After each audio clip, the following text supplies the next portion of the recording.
Assalamualaikum warahmatullahi wabarakatuh.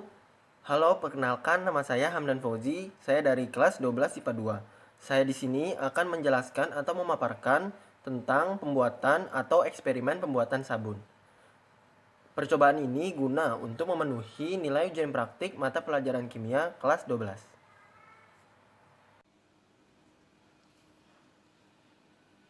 Jadi, apa sih itu sabun?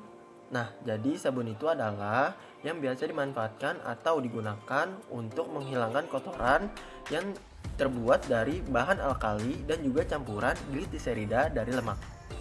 Nah, sabun itu dibuat dengan cara reaksi saponifikasi atau yang bisa dikenal dengan reaksi penyabunan. Apa sih itu reaksi penyabunan? Nah, reaksi penyabunan itu adalah reaksi hidrolisis lemak yang menggunakan basa kuat seperti NaOH, KOH, dan basa kuat lainnya yang menghasilkan gliserol dan garam asam lemak yang biasa kita kenal dengan sebutan sabun. Nah, di sini sabun dibedakan menjadi dua, yaitu sabun keras dan sabun lunak. Jadi, apa perbedaan antara sabun keras dan sabun lunak? Perbedaan yang pertama dari tekstur. Sabun keras memiliki tekstur yang keras dan sabun lunak memiliki tekstur yang cair. Yang kedua dari campurannya. Sabun keras memiliki campuran dari natrium hidroksida dan sabun lunak memiliki campuran KOH atau kalium hidroksida. Yang ketiga, perbedaannya yaitu dari tingkat kelarutan dalam air. Sabun keras memiliki tingkat kelarutan dalam air yang sukar larut dalam air dibandingkan sabun lunak. Kebetulan pada percobaan ini saya akan membuat sabun yang keras dengan menggunakan NaOH atau natrium hidroksida. Selamat menonton. Di sini saya akan meragakan bagaimana cara membuat sabun keras. Bahan-bahan yang digunakan cukup mudah ditemui. Ada soda api atau NaOH, 2 baskom berukuran besar dan kecil, dan 1 sumpit, tempat cetakan sabun, minyak goreng, dan yang terakhir pewangi untuk memberi bau yang sedap. Teman-teman, jangan lupa untuk memakai pelindung tangan ketika melakukan percobaan, karena dalam percobaan ini ada bahan kimia yang berbahaya. Yang pertama yang harus dilakukan adalah ukur minyak sampai 450 ml. Kemudian ambil air 185 ml atau 3/4 gelas, lalu masukkan ke dalam baskom kecil. Kemudian ambil soda api atau NaOH sebanyak 82 gram atau 4 sendok makan ke dalam air. Kita harus berhati-hati saat menuangkan NaOH karena NaOH bereaksi dengan air akan menyebabkan panas sehingga bisa melukai tangan. Kemudian dengan menggunakan sumpit, aduk NaOH sampai larut dalam air.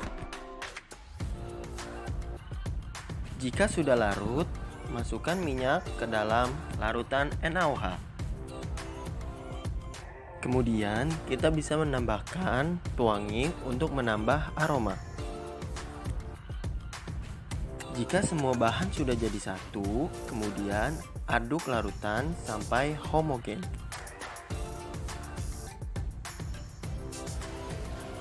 Larutan ini akan panas karena adanya reaksi NaOH dengan air. Salah satu cara mengatasinya ialah memasukkan baskom kecil yang berisi campuran larutan ke dalam baskom besar yang berisi air dingin. Kemudian mulai mengaduk supaya larutan cepat dingin. Teruslah mengaduk sampai larutan benar-benar menyatu dan homogen.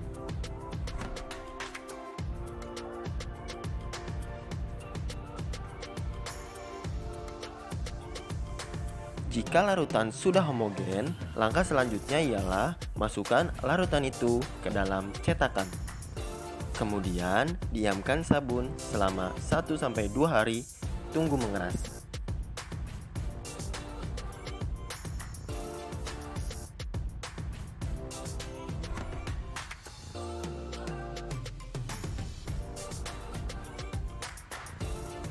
Dua hari kemudian, saya melihat keadaan sabun yang saya buat. Ternyata sabun itu telah mengeras dan sudah bisa dikeluarkan dari tempatnya. Ternyata sabun ini sudah mulai mengeras sejak 1 hari 1 malam. Kekerasan sabun ini dikarenakan oleh soda api atau NaOH. Jika NaOH digunakan terlalu banyak, sabun akan menjadi keras dan berbahaya bagi kulit karena bersifat terlalu basah atau alkali, sehingga kulit menjadi hitam. Sabun merupakan garam natrium yang berasal dari asam lemak tinggi sehingga akan menimbulkan reaksi hidrolisis parsial jika bertemu air. Air sabun harus menghasilkan busa. Larutan sabun yang diaduk harus berbusa atau berbuih, tetapi tidak ada reaksi jika dimasukkan ke air sada. Buih yang dihasilkan akan muncul setelah garam di air mengendap. Fungsi utama dari sabun adalah membersihkan kotoran dan bakteri yang menempel. Sifat pembersih ini tidak akan terpisahkan dari senyawa kimia ini. Saat ini, sabun sudah ada dalam berbagai jenis, bentuk, dan manfaat yang sangat baik untuk tubuh kita. Terima kasih telah menonton, kurang lebihnya mohon maaf. Semoga cara pembuatan sabun ini menjadi bermanfaat bagi orang lain. Billahi taufiq wal hidayah. Wassalamualaikum warahmatullahi wabarakatuh.